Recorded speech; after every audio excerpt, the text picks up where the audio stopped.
Hello, everyone, and welcome back to the Global Travel Channel podcast show. You're currently listening to the interview I did with Oli Broom as he was cycling his way from the UK to Australia.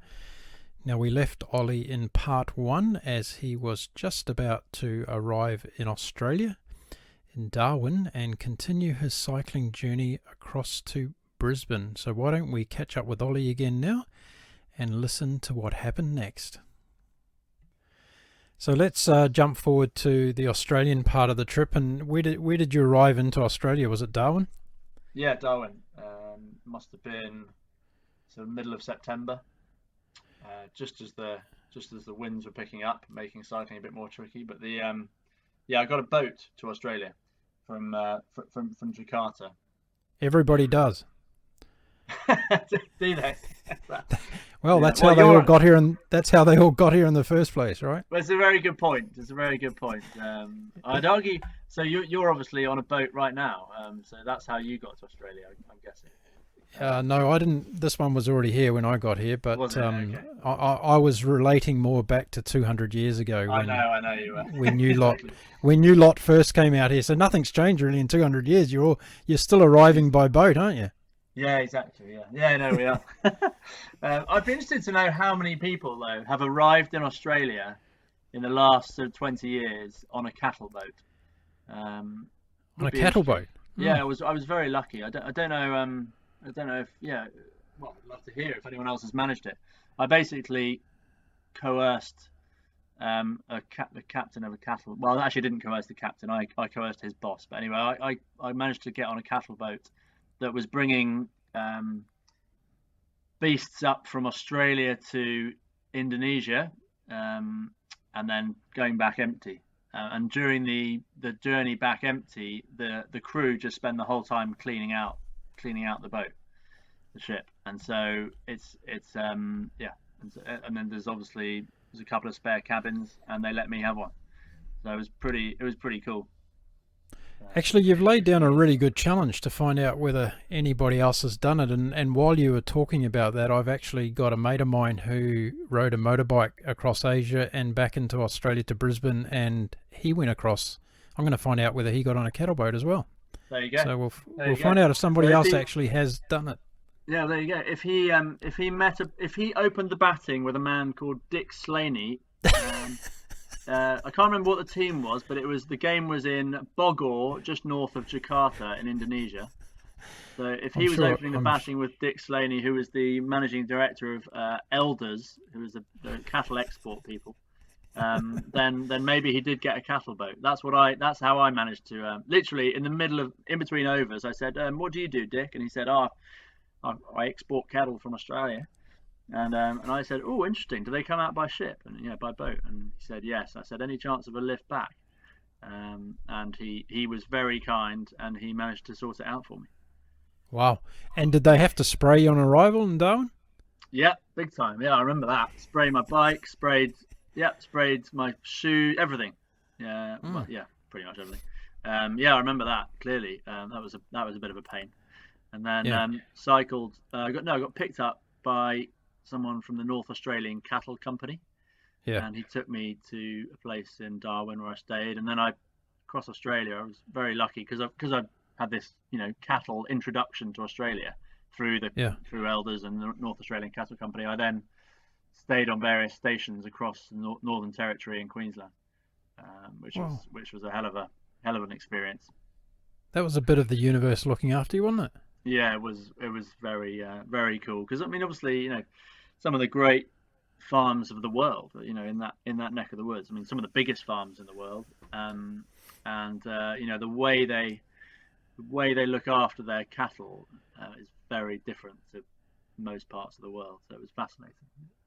Imagine if you'd met a brothel owner in Indonesia. That could have worked out completely different. Yeah, exactly. Open the batting with a brothel owner. It would have been a pretty far-fetched.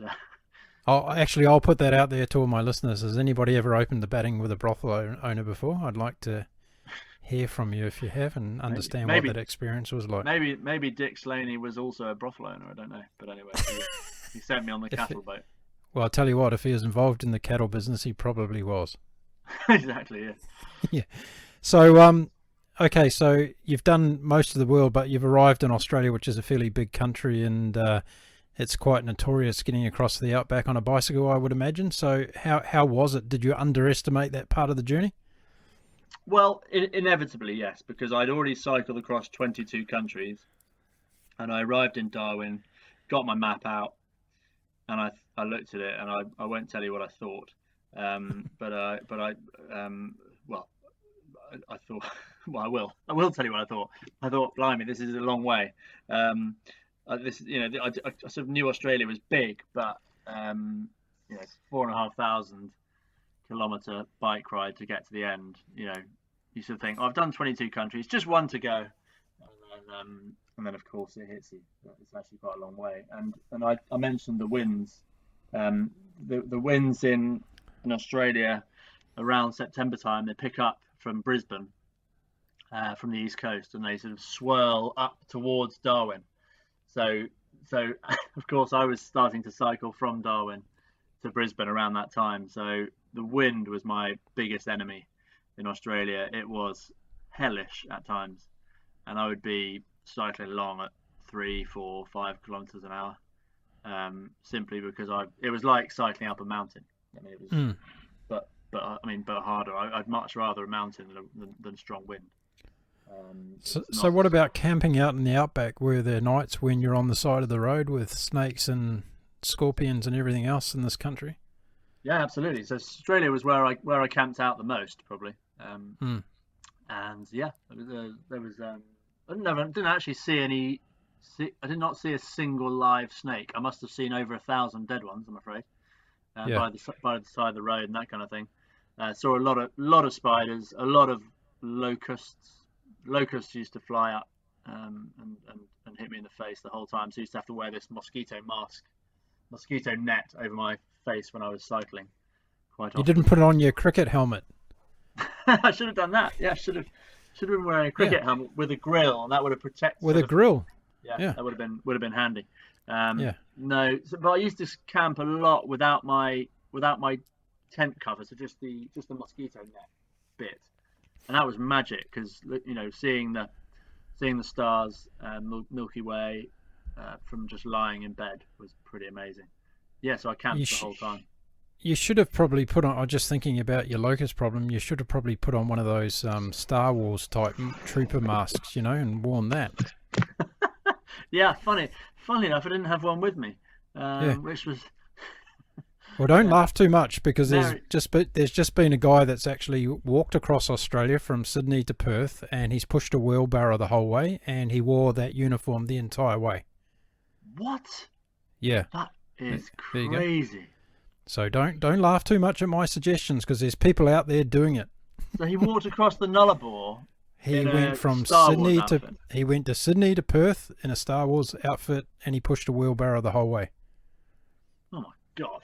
You definitely need to get him on the podcast. Although actually, maybe not. I mean, he suggests he might be a few sandwiches short of a picnic.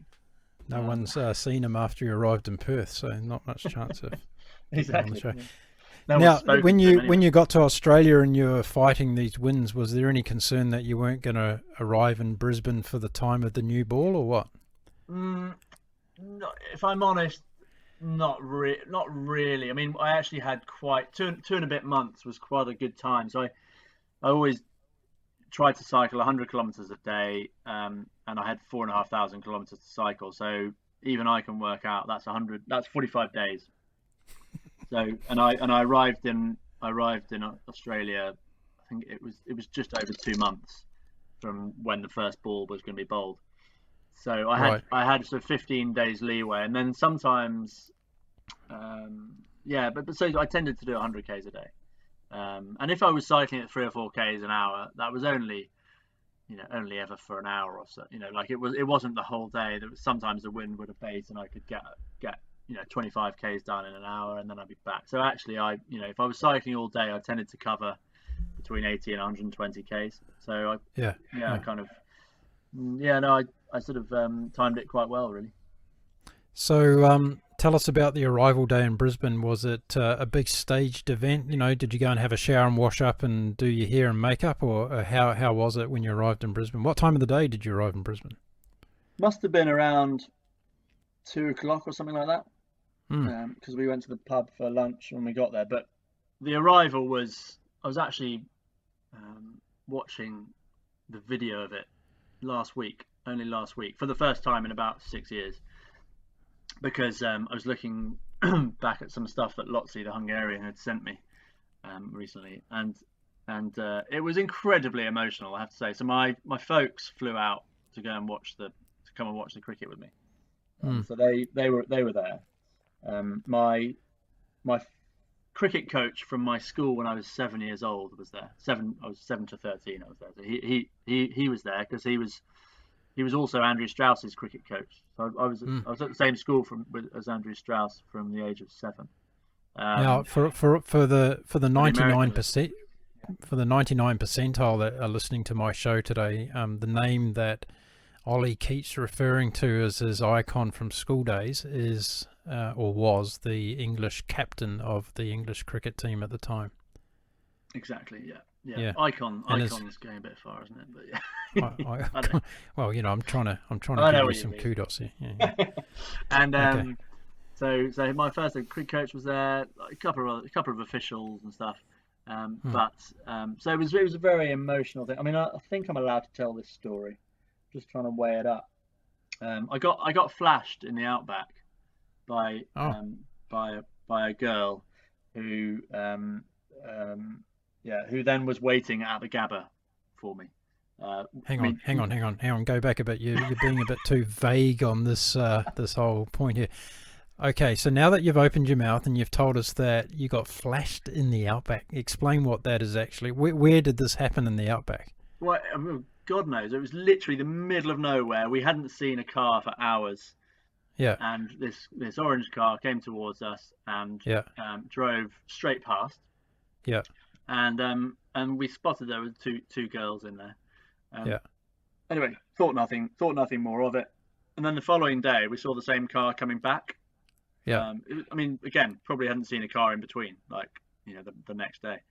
And we hailed it down, and they stopped, and we did a bit of filming. So Lotzi the Hungarian sat in the back of their car as he filmed me cycling along the road. And right. They were very kind. They were very kind. They were good value, and we cycled for about 5 kilometers. As I was kind of like riding and talking to the camera with a microphone in and stuff, and we were making this film. And anyway, we said thanks. They then gave him a lift back to where he left his bike. Yeah. And then they drove off, and they obviously reached me waiting by the side of the road. And as they drove past, one of them jumped out of the sunroof and took her top off. Right. So that's what flashing means. Right. Okay. Now that's a better description of the story. I wasn't too much focused on the flashing. I wanted to know the backstory. So one question that comes to mind though, Oli, when you tell us this story is, if that car was coming along the road and there was 2 cattle blokes in there, would you have waved the car down? No, almost definitely not. No. Right. Okay. Although actually, there's a couple of good stories there. I did get I did hail down a couple, and this one bloke jumped out of his truck, didn't say a word to me. This is a slightly shortened version of the story, but didn't say a word to me, jumped out of his truck onto the flatbed, opened his freezer, which was strapped down onto the flatbed in the back, and grabbed a frozen bottle of water and hurled it at me as hard as he could, and said good luck and have a great day, and then drove off. This was after calling me a stupid ex. Oh, I can't say the word. And so experiences like that were magic across the Outback. Fantastic. Anyway. And what about the? We'll get back to the Brisbane flashing arrival in a minute, but I just want to ask you about the road trains on the Outback. How were they when they went past you? They were horrible. They were really horrible. They were really nasty. I'm actually looking at a picture of one right now on my wall. Great memories. They were nasty. So they seemed to suck you in or push you away as they went past. I don't know what the physics of that is, but anyway, I mean, sometimes you were left standing upright afterwards, as you cycle along, but often you were sort of like left flailing in the sand after one went past, if they came past particularly close. So they were nasty. I mean, for your listeners who aren't familiar with road trains, 75-meter long they can be. They're trucks basically on the road, but they're obviously called road trains because they're so long. And so I had to get off the Stuart Highway as quick as I could, really, when I was in the Northern Territory. So that's what I did. I went onto the sand roads further east because it was just too much to take. I have a scientific explanation for you, Ollie, about the sucking and the pushing. Oh, go on. So the ones that went past you that sucked you in, the driver knew that you were English. That's why that happened. Good, very good. And what about the ones that pushed me away? They didn't give a stuff about you at all, so they were just trying to get rid of you. Yeah. Okay. Yeah. Well, that's actually really handy explanation. Thanks for that. So next time you have to say that, you can say, "Well, I actually know the scientific reason what happened here." Yeah. Okay. I think, yeah, exactly. I'll explain, and when they say who told you that, I'll also tell them. You just say anonymous. Say anonymous. Yeah. So okay, back to the arrival in Brisbane, because we're all dying now to listen to hear what happened to the Flasher. So the Flasher turned up at the Gabba to meet you on your arrival, which I had no idea about. I mean, I had no contact with her, but I mean, barely spoke to her anyway. Anyway, she turned up at the Gabba to welcome me in, and she was standing next to my mum when I arrived. Extraordinary. The most extraordinary thing. Yeah. And still, I sort of can't quite believe that actually has happened in my life. I mean, it's just bizarre. So did you take her to lunch or what? I'm not. She isn't my wife now or anything like that. No, but did you take her to lunch or what? She came to lunch. Yeah, she came to lunch. Oh, she hung out with us all day. Yeah. I was gonna say she put in a huge effort to get from the Outback to the Gabba to meet you. No, well, she was from just north of Brisbane. She's probably not far from you right now. In fact, if you're right, okay. So she was from just north of Brisbane, and she was going inland to, do you know, so Roma, just inland from Brisbane. These races every, I think it's every October or November, and she was driving inland to those. Right. Probably going to check out the tomatoes, I'd say. Now, I'm interested to know, as all the listeners are now, because of the story that's unfolding here, was she wearing a top when she came and saw you in Brisbane? She was, yeah, she absolutely was. She's standing next to my mother. Yeah, she was wearing a top. Okay. But anyways, okay. I looked pretty dishevelled. I was looking back at these videos and stuff the other day. I looked a bit of a mess actually. And anyway, then I got to push my bike out onto the Gabba turf and meet the England captain, which was good fun. Do you know how many previous bicycles had been on the Gabba at that stage? Not a question I asked. No, I sort of assumed none. But right. Anyway, but yeah, it was good. It was good fun. So how was the day before the cricket match? That was. Okay, I promised to get serious for a minute now. What was the kind of adrenaline level at that stage? Were you really, really pumped up that you had achieved this? Was what was going on around you with, meeting Andrew Strauss on the ground and taking your bike, and was that overtaking all the emotion of, going all that distance and what had transpired over the previous months? Yeah, it was a lot to take in. Suddenly, I'd been on my own pretty much for a year and a bit, 14 months. So suddenly being sort of thrown into this melee. I'd sort of had it. Actually, through the Outback, I'd slowly been reintroduced to society, I suppose, in different ways. But yes, it was a lot to take in.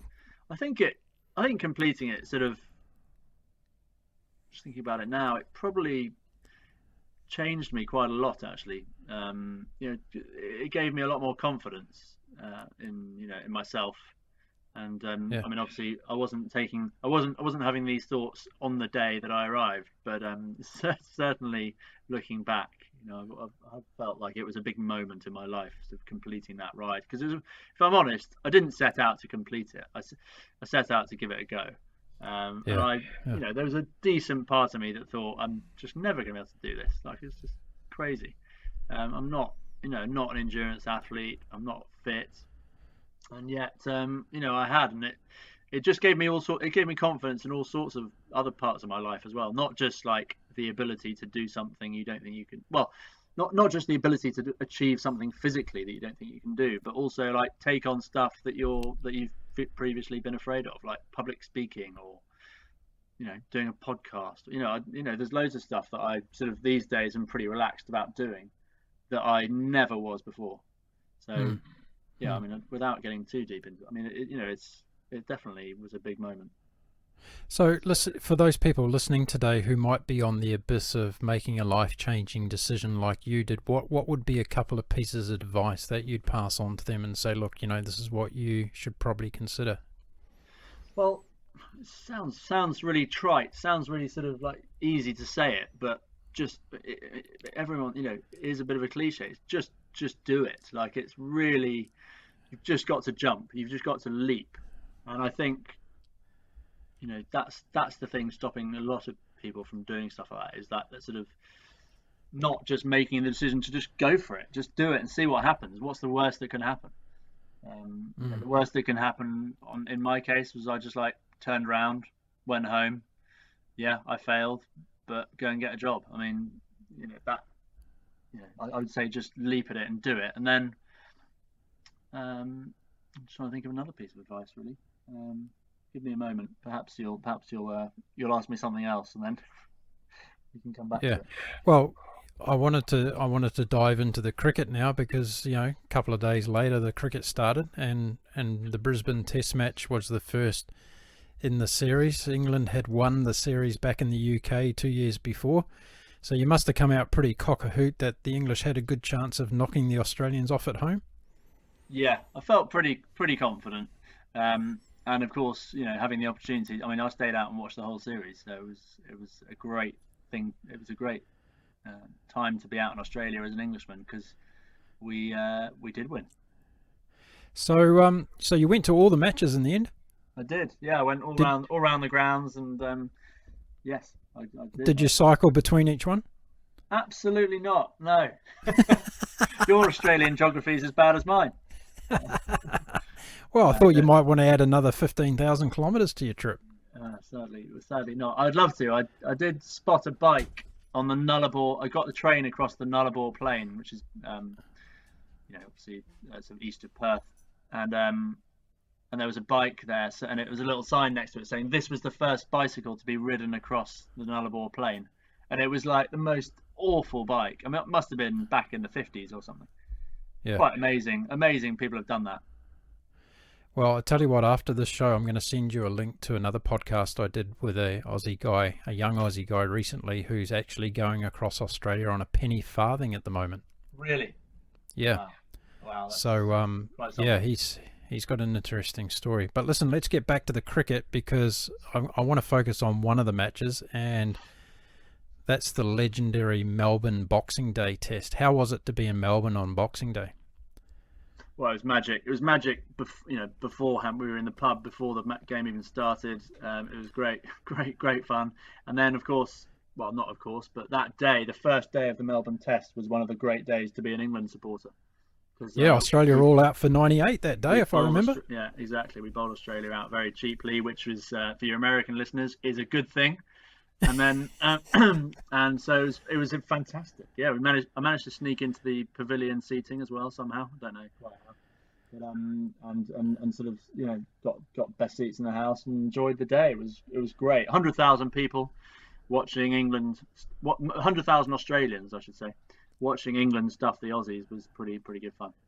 So where did that kind of emotionally rank on the whole experience that you've just explained to us today, in terms of, sitting there at the Melbourne Cricket Ground, beer in hand, watching the Aussies get routed? How did that compare to the exhaustive journey that you'd been on emotionally, spiritually and physically to get to Australia? To be honest, I was with two mates who'd flown out from the UK. For Melbourne and Sydney, I was with them. And it was just kind of weird. You feel when you've done a journey like that you've had these experiences that no one will ever understand. There's a little bit of that.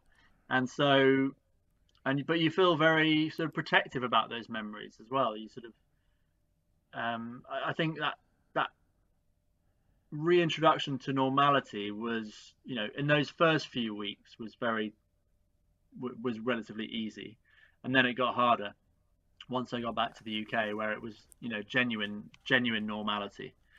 So while I was in Australia watching the cricket, it was just great fun, to be honest. It was Yeah. maybe I would have felt differently if England were losing and being beaten by the Australians, but I don't think I would have, to be honest. I mean, I'm not, I like watching good cricket and I like watching good sport, and if my team loses, it's not the end of the world. It's just, it's really nice. I'm interested to know, did the trip give you a greater sense of living in the now in your life and appreciating every moment that you have? Trying to, yeah, definitely trying to. I mean, I'm being realistic here. I think it's always a struggle when you get back to normality, but it is something I still think about 10 years later, that trying to be in the now. And I wouldn't say it's only my trip that has made me want to do that, but it certainly is something that is always in my mind. Yes. Yeah. The reason I asked you that is because, life is extraordinarily funny, as we know, particularly during these times, and all sorts of circumstances change. And there was an Australian player that played in that series that you came out to watch who's no longer with us. He actually got killed playing cricket. Yeah. And it just shows, I guess, in terms of the fragility of life, in terms of here you were doing a life-changing event, yet one of those players there was coming towards the end of his very short life as a cricketer and as a human being, which is obviously a very sad thing. Yeah. Yeah. Okay. Very sad. Yeah. No. That was very sad, wasn't it? Yeah. Yeah. And these times are also, taught me or reminded me how precious life is, and how precious our modern lifestyle is. Yeah. Lots of time for thinking, and it'll be interesting to see what comes out of these last few weeks. So I was thinking in terms of when you were doing the trip, did you start, and particularly towards the end, I guess, because things were coming to an end, particularly after the cricket, did you start to think while you were biking across the Australian outback about what am I going to do next with my life, and coming up with a million different business ideas? Was that kind of some of your psychology at the time?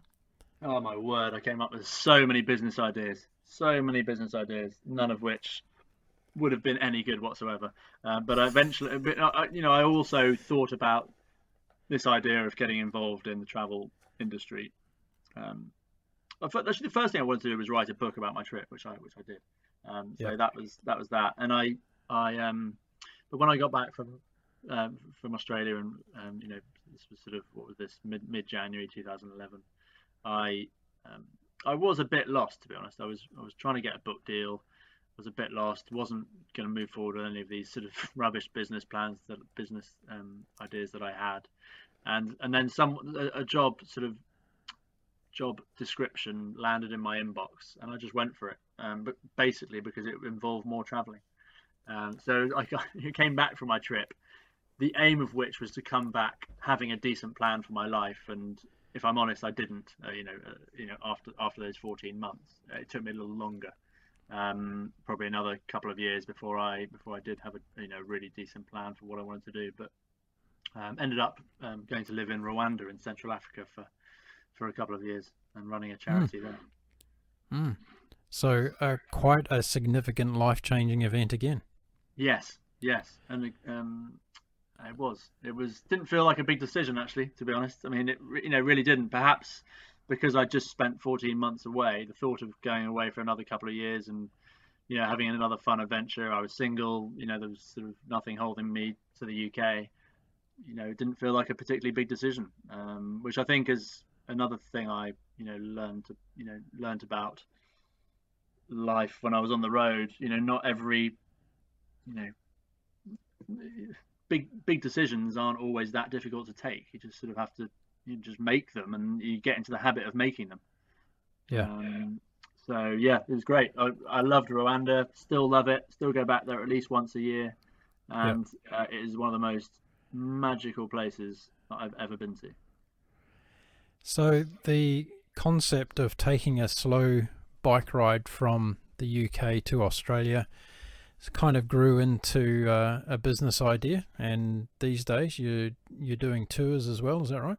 Yeah. So I after I got back from Rwanda, by the way, I used to explore Rwanda sort of at weekends and days off on my bike, for the couple of years I lived there. And so that sort of increased my love of bicycle travel and made me think about exploring on a smaller scale. So, taking my long trip to Australia, shrinking it down to sort of, a few valleys in a Central African country, and what were the particular joys of that type of travel. And I got back from Rwanda and set up the Slow Cyclist, which is a tour company, and we take people on what we like to think are incredibly well crafted and created bicycle journeys where the focus is very much on the place and the people, and taking time to explore a very small area but really well over a number of days. And that's what we do in various parts of Europe and Africa. Do these tours typically go through locust free areas? Yeah, locust free, but sadly not bear free, or Okay. wolf free. Oh. Yeah, no, there's they're quite exciting parts of the world. We some well, I think they're all exciting, but what for wildlife reasons, lots of them are pretty exciting. Yeah. But happily I've never come into a swarm of locusts, which is one of the reasons I'm not planning on doing a slow cyclist trip to the Outback anytime soon. No, I imagine not. Now, for the sake of everybody listening today, I'm going to put all of the links to Oli's sites in the show notes, so you'll be able to check out what he's doing and go and book a tour when you're able to travel again, because it sounds like it'll be a bunch of fun. And particularly if you like cricket, I'm sure Oli will sit down for days and talk to you about everything going on in the cricket world. That's a promise, by the way, to anyone who doesn't like cricket. Cricket does not form a major part of our cycling tours. or even a minor part. I was called the cricket tragic too many times during my bike ride to Australia. So I tend to just keep cricket a private matter these days. Just enjoy it, enjoy watching it, enjoy listening to it, but not forcing anyone else to do that. Yeah. Okay. Fantastic. Look, Oli, before I let you go today, I'd like you to try and wrap up your whole epic cycling experience from the UK to Australia in a few sentences for my audience, to kind of give them a sense of, what was the summary in your eyes about how it changed you as a person, how it changed your view on the world, and what that whole travel experience meant to you. It's first thing to say is it's been really nice to sort of revisit it during this podcast, because I if I'm honest, I think about it, very rarely. I suppose lots of things that happened have impacted the way I think about people from other parts of the world. I'm pretty sensitive to the issues and problems that so many parts of the world face these days, and I think one of the best ways of becoming sensitive to those sorts of things is by going and visiting these places. So it was one of the great takeaways from my ride was exactly that, seeing the breadth of the diverse ways that everyone lives, and it's an extraordinary breadth of experiences that we as humans have in so many different parts of the world. And I think one of the great joys of travel, and you don't have to go to central India and be on a push bike in order to see that. You can see you can see people's experiences, or the variety of experiences far closer to home. I think in terms of sort of encouraging people to go off and have adventures, I'm a huge exponent of that. I would certainly encourage people to go off and have big adventures that they don't know if they can achieve. It doesn't necessarily have to be a physical one. Go and ride a train all the way to China or something, from the UK, or whatever. But go and have these experiences, because they will change you often, for the better. It's always nice talking about my trip, because it makes me think a bit more. Amazing how little time I have for thinking these days with two young kids and a business. So I've really appreciated the opportunity to think. And I suppose the one from a personal point of view, the major positive that my adventure had for me is giving me the confidence to go out and set up a business, be confident about what I'm doing in life, the decisions I make, the decision-making process, and the ability that I have in all sorts of ways that I didn't realize I had before I went traveling. It's funny, how impactful proper travel can be. Amazing. Great way to finish the show. And Oli Broom, I'd really like to thank you for the time you've afforded me and my listeners today. It's been an extraordinary journey through your memory, and to hear about the amazing life-changing adventure you've had to share with us on the Global Travel Channel podcast show today. Thank you very much. Thanks very much, Mark. It's been a pleasure. There we are, folks. That was the amazing two-part story of Oli Broom's massive adventure of the slow cyclist, heading from the Lord's Cricket Ground in England all the way to Australia to watch the Ashes series. But as you would have heard, many life-changing events and activities happened along the way. I hope you enjoyed that episode as much as I enjoyed bringing it to you. Thank you, Oli, again for sharing such a life-changing travel adventure with us here on the Global Travel Channel podcast show. Now, if you're out there listening today and you love our content, then please tell somebody about it, a friend, a family member, a neighbour even, or somebody you work with. The Global Travel Channel is open for more listeners every day of the week. Check out our website if you want to get more episodes, www.globaltravelchannel.com. Vote for Oli in the awards this year. Yes, just go to the awards page on our website and you can decide what category you want to vote for Oli as the best guest on the Global Travel Channel podcast show for this year. And above all else, I would like to thank you, my listeners, for tuning in to the Global Travel Channel podcast show. Without you, there would be no point in me really doing this show. So thank you very much for your support and your loyalty. Okay, well that's it for this particular episode. I'll be back with you all again very soon with another exciting guest talking about travel somewhere in the world. Until then, stay happy and safe, everyone.